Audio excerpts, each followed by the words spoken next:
So for this, what I was thinking was to use the filler, like first obviously clean up, sand this area, drill the ends of the cracks, and then basically fill it. And then I was thinking lay a few small layers of carbon fiber on top. But you know what, the filler that they sell on Easy Composites is black anyway, or it's a graphite grey, to kind of mix and match with carbon fiber. So if I can get it with the filler anyway, all like sealed up and stopped from cracking, then I might not even need to reinforce it with carbon fiber, because this is going to be all the way around the back near the shock, so I don't think many people will see it. So this might be something that I'll be doing in the future on the channel.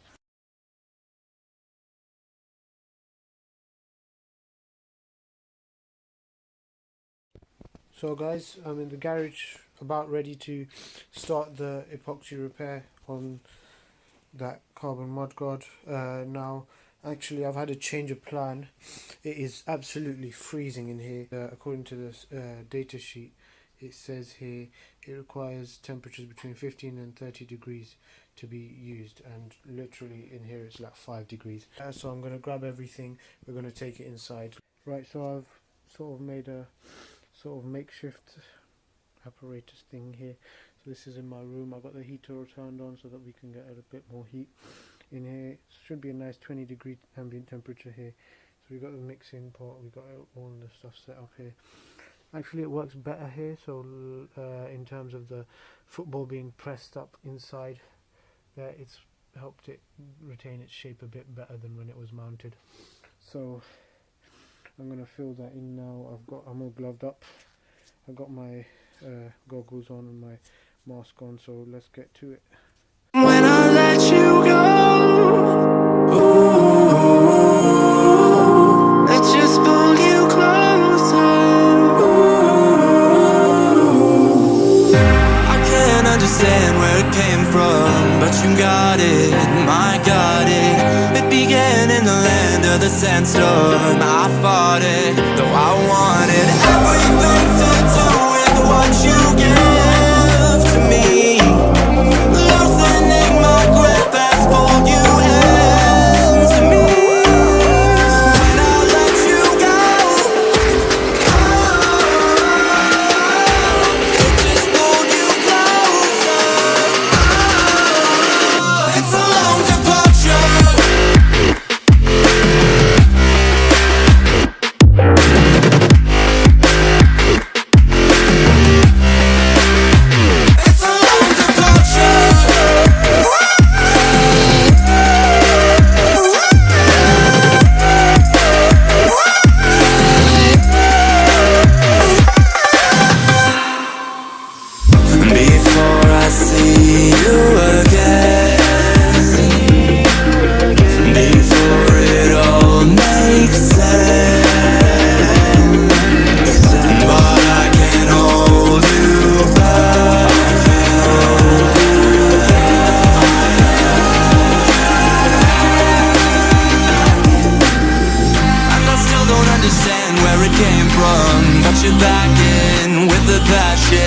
I'm awake with the flame in a hailstorm. I'm back in, I gotta have it. Everything to do with what you give to me. So as we can see, that took me about 12 minutes now. So from the start of the video to now, it's been 12 minutes. So I'd say maybe in about 2 minutes this will start going off, 2 or 3 minutes. Yeah, that's what it looks like right now. Can still see there's a little bit of a step there, but hopefully once it starts curing it, all of that thick liquid, you know, it's sort of, when you put it on, it's sort of spiky, and because of the way you put it on with that applicator, but then afterwards it sort of, you know, it mellows down and it goes runny to some extent and it goes smooth. So hopefully it's falling into all those cracks underneath. And yeah, so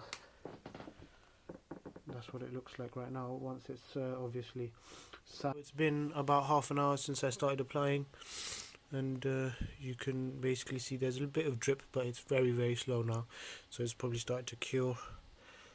You can see that little edge there where the crack was. it seems to have seeped all the way into that crack, and the crack runs along all the way there. You can see some of the outline where it's sort of this little sort of disc section near the bottom, it sort of got pushed in for some reason. But yeah, as you can see, there is a characteristic that it likes drooping, so maybe in hindsight I should have applied it a bit more near the top so that as it's running down it can run into the cracks, but I applied directly onto it. But we'll see about that. So we're gonna have to sand all this down, all these blobs that are coming near the bottom. Okay, so it's been I think 3 hours now. It's now 10:30 p.m. and it's cured. So basically I think it takes an hour to cure at 25 degrees. Maybe it took a little longer because it's not quite 25 inside, but as you can see the epoxy is nice and hard. So I'm just gonna basically sand it down now, but first actually I think it needs an extra coat, so not on this side, or maybe to fill up these areas where it's kind of subsided, or maybe it doesn't even need that, but what does need it is from the inside. So basically to give it a bit of a surface to basically bond on top of, I put this sort of duct tape on the inside, and looking at this, see, that's given it a sort of surface to penetrate, but then also it doesn't just, you know, fall out the way because there's nothing to adhere to, because there was a big gap in this section, which is why I wanted to do this. So I'm gonna put you guys on a tripod and we're gonna see if that worked. So let's try and do this. Okay, so I'm going to yeah, if you don't it hasn't started to take, which is a good sign. So I'm going to use this other things as well, which is good. You don't make a big mess. Nice to do. So, get there. So yeah, what I'm going to do is I'm going to add some more boxes on this side. I'm going to do them on the side. See, as you can see, there's going to be all these cracks in these sides. I can see two here because there was no surface to adhere to. So I'm just going to do backing plate for this. So let's take it back. There's all this big region, there was back area here. There was nothing you could see straight through. So this is good. I'm liking this, and that's it off the other side. So yeah, so that's what it looks like from here. So this is the morning after, just a little follow-up video. So I don't know if I've mentioned it before, but in this region here, you can see there's been delamination and all that. And using that coin, I've done a coin test. Let me show you on here right now. So basically you want a stiff ringing sound. So all these regions where I've applied this, it's now sort of one piece, so it's nice and stiff. But here, as you can hear, in this region here, there's still delaminations, and it's not quite filled with the filler. As you can see, there's like little holes in there. So I'm gonna fill it from this side now. I just finished mixing that new batch, and I've applied it to the inside as well. So I've covered all that area where it was supposedly dead material and it wasn't attached properly, and I've just filled it all in. I've also, with some of the excess, I went over some of the low spots over here, so when I sand there shouldn't be any more low spots, hopefully. So yeah, we're gonna allow it to dry now again. I came and mounted the hugger back to the swing arm, and it meets all the mounting points. However, it's not quite the right shape. So I wanted to do it in situ so that it would keep it in shape, but unfortunately in the garage it's just too cold, and I couldn't be asked taking the shock out and everything along with the swing arm inside. So I had to do it off the swing arm, and so when getting it into position, it really didn't want to go, but I somehow, you know, got it in position. Let's just hope it doesn't crack too badly if I keep it in this position. But I'm gonna start sanding it now. I'm not sure. I think maybe to get most of it off, I'll go for 100 grit first, and then as we get closer to the layers underneath, then we'll just go to a finer grit.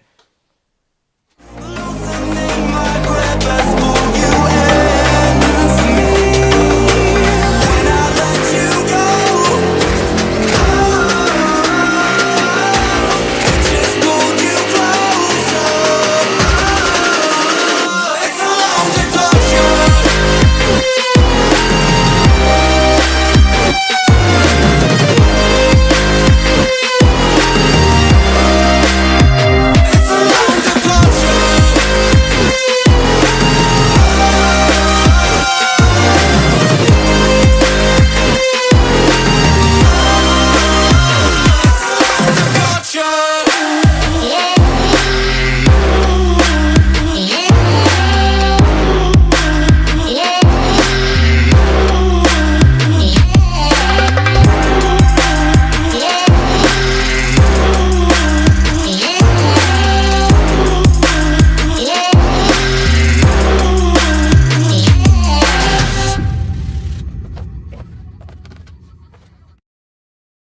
been sanding for around an hour now, and this is how far I've gotten.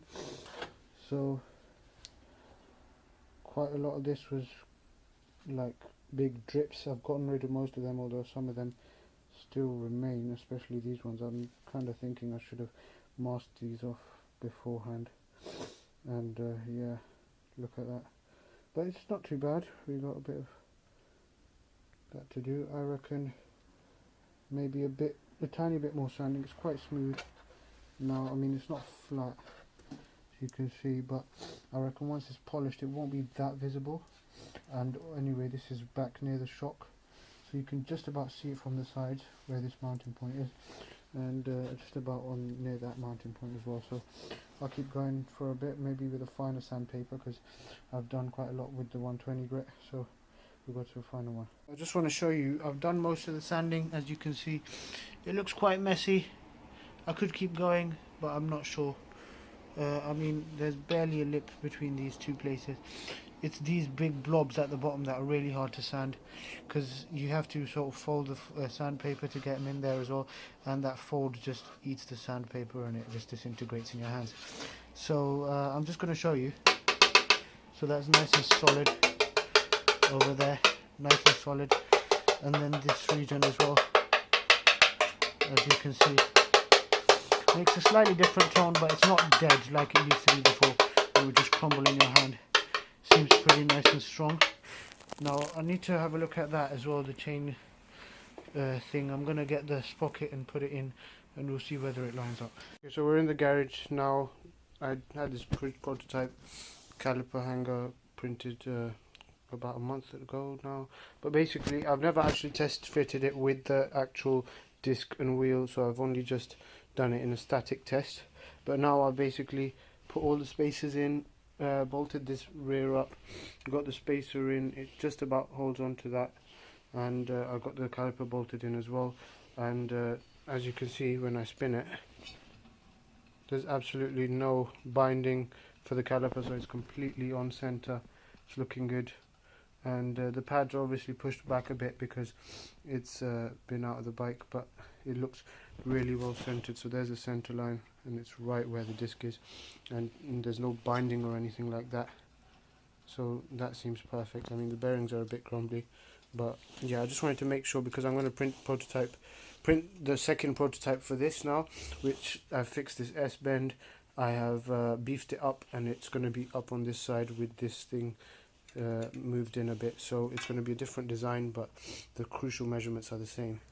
So yeah, I just wanted to, you know, just make sure it was right so that I can print the second one. And yeah, I'm going to get the hugger back on and test fit it as well, just to make sure it all fits nicely. Yeah, hugger on with the stock RGV wheel, disc, caliper hanger, Brembo caliper. Just going to give it a spin. As you can see, the brake isn't binding and it's all good. It looks like even the disc looks nice, straight and true. It's a brand new disc, and the wheel looks good as well. And basically, obviously there's no tire, so it's not going to foul on the on this carbon fiber hugger. But there is one problem. Now this was bent. Now I can see why it is bent. If we come here and look at that distance, so this, when it was straight, it was obviously this corner at the back must have chafed on this, on the edge of this wheel. Let me see if I can see any scratch marks on the wheel. I don't see any scratch marks, but evidently it must have contacted that wheel, and that's what probably pushed it out. So I don't know which manufacturer this made this thing, but basically that corner up till there probably needs to be chopped off to clear the wheel, and that hadn't been done, and that's probably why this is bent out of shape. See, if you look here, that's the chain rod, and this is slightly bent out because it probably impacted the wheel there. So I haven't got the spacer in over here just to make it clear, because doing it alone in the garage is just such a faff, because the spacers fall out from one side when you try and hold the other side. It's just, I can't do it. But basically I got the wheel completely pushed up on this side, so it should be right in the middle. So let me spin it and you'll see it's really close to touching, but doesn't touch now, so it was probably when it was fully straight it was probably touching. Guys, yeah, I've been wet sanding a bit. I completely forgot to get you guys on a tripod on a time lapse, but basically there were some deep gouges because I was using 120 grit to you know, get this filler sanded back.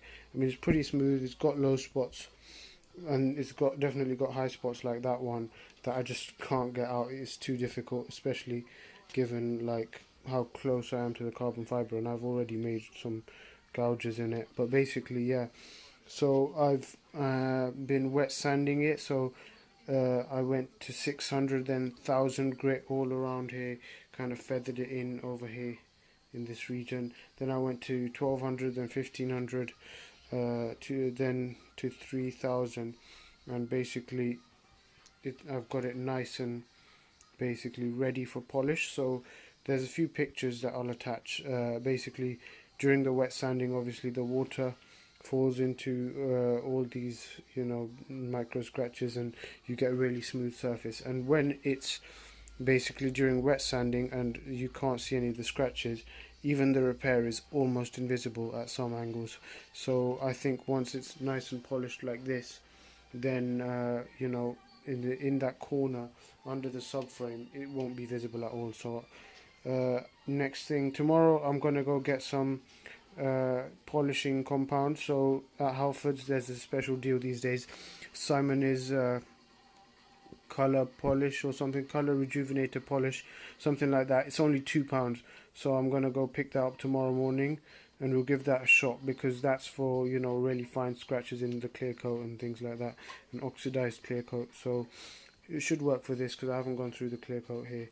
There's still all these little scratches you can see, which is what I get for using 100 grit on that, you know. But I had to get this down somehow, and I didn't have any sort of I tried using an angle grinder for a few of the big blobs and it worked, but it was kind of burning it at the same time, and I was like, it was burning this epoxy, and it wasn't fully cured, and I was like, I better not do that. So I basically went with 100 grit and scratched it all up. But you know, none of these scratches are deep gouges, like I can't catch them with my fingernail. So I reckon maybe with a polish we might get away with it. So yeah, gonna polish next, and we'll see how that gets. This is obviously a decade old. I can't find any markings about which company made it or whatever, but they evidently didn't test it enough or test fit it properly, and the wheel just doesn't line up with this properly. And every subsequent hugger that I can find on the market, this is actually, because the rim of the wheel goes around about here, and then you got the tire, so it touches here nearly. So all the subsequent huggers that I've seen, the new ones, this is not a detachable section, it's actually in the carbon fibre itself as one piece, and it mounts somewhere down here, which is much lower and closer to the chain. Now in the pictures you can see obviously it is a chain guard, but it's not in the right shape, it's not right above the chain like it should be. So yeah, I think there's only two possible solutions. One is to drill it out and not use it, drill out these rivets, or I can basically trim this section and use it as a bent one, which won't look that nice. But I think the best solution, I think, will be to drill out these rivets and re-rivet it down here after trimming the back a bit, you know, just to fit that shape. So that would work, I think, because obviously I can't have it like this. It's literally almost touching the wheel there. Actually, if we look here, it looks like it's been ground down a bit already, which might be from the wheel, but I'm not sure. But yeah, I'm gonna have to find a solution for this, which I'm gonna see after I've you know, polished this up and I get it up to a nice standard, and then we'll test fit it again and see what to do. Guys, we did the wet sanding and now we're gonna go into polishing, because as you can see there's a bit of a haze there, and we've kind of feathered it in where I masked it off, and basically all this area needs to be repolished, including some of this filler. So what I got was Simon's color restoring polish. The only reason I got this was because it was bloody cheap, like £2, and it's 500 milliliters, and the same thing from like, I don't know, Autoglim or Maguire's was something like £12-13. So I was like, why not try this? So I think color restoring polish, this basically means that, you know, the clear coat that they have on cars when it fades in the sun, and yeah, it basically just polishes your clear coat again, and it restores your color that way. So I guess the resin or clear coat that you have on here is pretty similar to that. It just needs to restore the color so that it goes like that rather than like that. So yeah, I'm just going to try this. The instructions are wash and dry paintwork, done that. Apply with a soft cloth in straight strokes. There's my microfiber little thing. When haze appears, buff off with clean cloth, and I've got another clean microfiber there. So let's give it a shot. I'll put you on the time lapse. Okay. Hold up.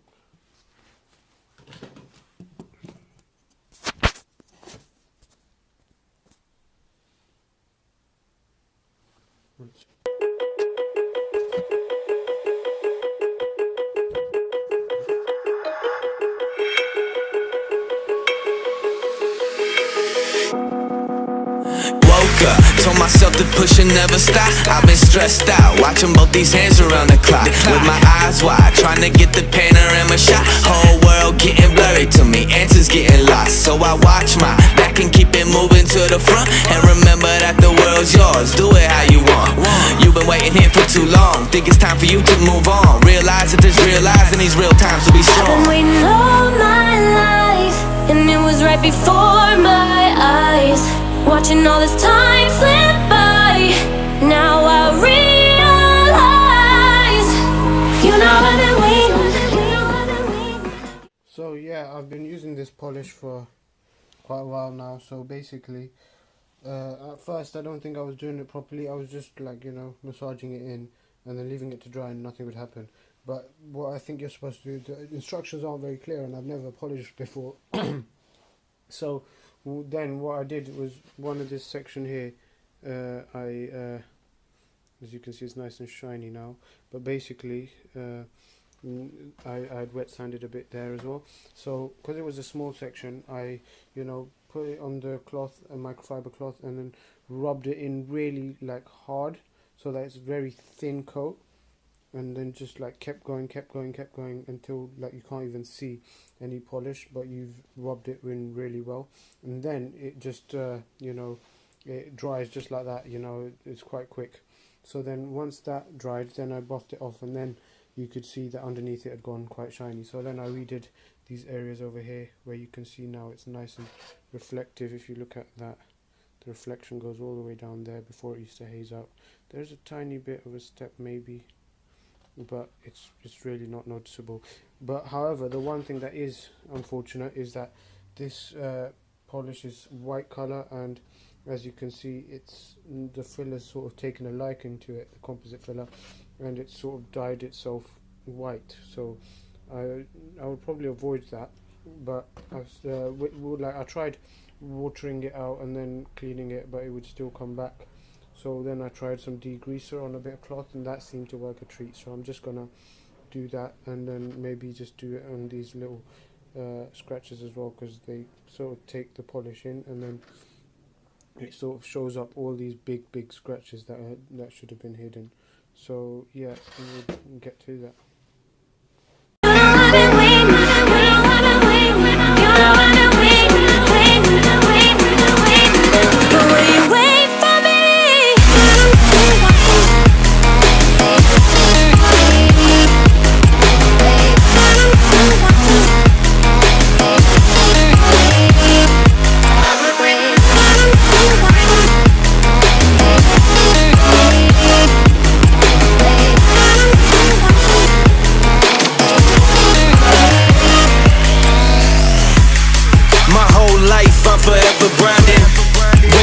Time to shine just like a diamond. When life is rough and I ain't with that funny stuff, I use it all as motivation, but it's hard to have the patience. Watching time fly by might be the hardest thing I have to do in life.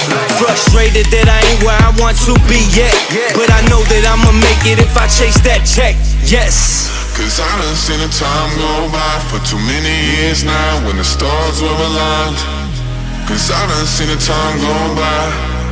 Yeah, I done seen the time go by. I've been waiting all my life, and it was right before my eyes.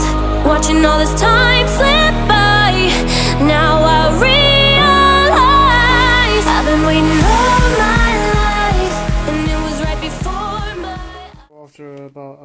2, I'm done with this polishing and I'm done with the cleaning as well. So basically my tips for you are to mask it off and try not to get any of the polish. Well, maybe you could get some polishes up black color anyway, so they won't dry white, they'll dry black. They're made for like black colored cars, so maybe that would work better, but I don't know, I didn't know, to be honest. But the degreaser thing does actually work quite well. It, like, if you do it once, then it dries again and then you can see the cracks, but if you keep doing it 2 or 3 times, look at, they've faded away. So you've got these little cracks, not cracks, sorry, scratches in the clear coat, but, and there were some here as well. But if you keep doing it repeatedly, then they sort of disappear. So now I'm gonna unmask it and we'll see what the final result is, because yeah, I'm intrigued to see how well this has come out. So either way, it's a win, you know, because I've saved a good 150 quid on this Haga compared to a new one. But let's have a look how it came out. I mean, the polish seems alright, but I just hope that okay.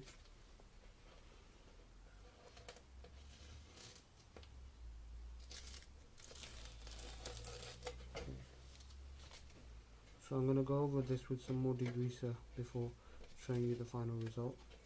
As you can see, just like that.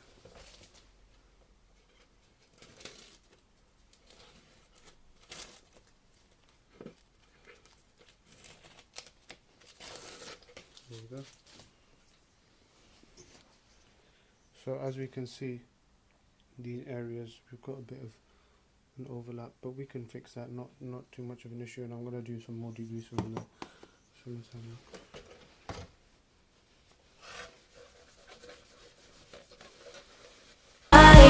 Watching all this time slip by, now I realize you know I've been waiting, you know I've been waiting, you know I've been waiting, you know I've been waiting, you know I've been waiting, but will you wait for me?